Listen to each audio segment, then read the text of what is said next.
Ils étaient promis à un bel avenir et ils incarnaient le futur de la révolution burkinabé. On avait entre 12, 14 et 16 ans. À l'époque, Thomas Sankara, avec l'idéal révolutionnaire, décida de nous envoyer à Cuba pour une formation technique, professionnelle et idéologique. Ils devaient apprendre l'agronomie, la géologie ou encore la médecine, puis revenir chez eux pour développer leur pays. Mais Thomas Sankara ne les choisit pas au hasard, car ils ont tous quelque chose en commun. Il a proposé aux enfants qui étaient défavorisés, qui étaient orphelins de père, de mère ou des deux, de partir se former à Cuba sur l'île de la jeunesse. De leur mission va naître une relation qui va créer en eux un lien fort avec celui qu'ils considèrent comme le parent qu'ils n'ont pas eu. Vraiment un grand amour, parce que envoyer 600 petits et puis suivre leur avenir, leur devenir, c'est vraiment...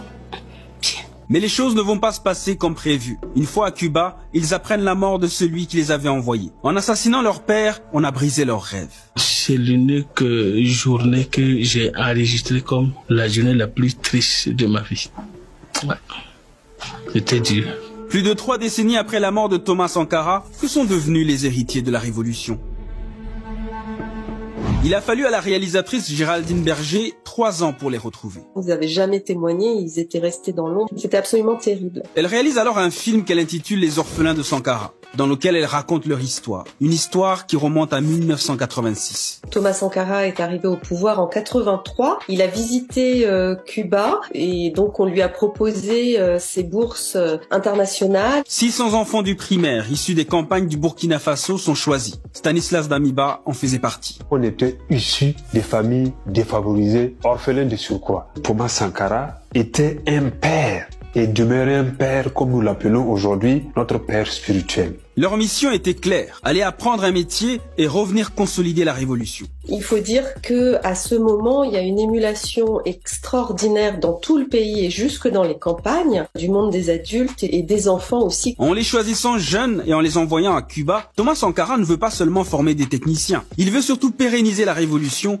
et assurer la relève. Et ça, Mariam le savait bien, et les autres enfants aussi. Sankara est considéré comme un révolutionnaire. On est parti sous son nom, donc on se considère révolutionnaire. Pour que ces héritiers aient autant à cœur leur mission, c'est parce que le capitaine avait noué avec eux un lien qui les a marqués à vie. Thomas Sankara arrive à Cuba et il serre la main de tout un chacun. Les 475 garçons et les 135 filles, et il disait ceci: formez-vous bien pour venir développer votre pays. Il nous a dit non, il compte trop sur nous pour l'épauler, pour que cette révolution-là puisse tenir et pour que son idéal puisse quand même perdurer. Moi, c'est ça qui m'a intéressée, c'est comment 600 enfants peuvent décider de partir à 8000 km de chez eux sans connaître véritablement ce que c'est que même Cuba, ce que c'est qu'une île. Un saut vers l'inconnu, loin des proches, loin du pays, loin de tout. Emilienne Kyogo n'a rien oublié de ses premiers jours où elle a pris un avion et un bateau. Tout le monde était dépaysé et les pleurs ont commencé.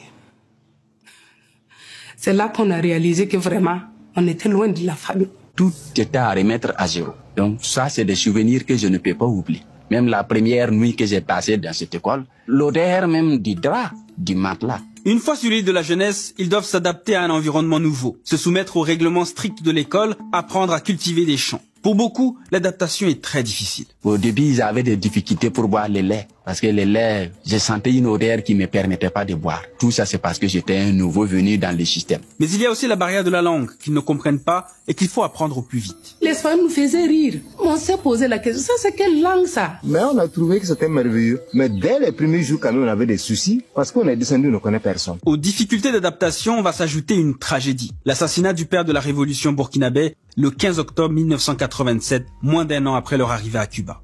On l'assassine. C'est difficile. Du coup, nos promesses, c'est tombé dans l'eau.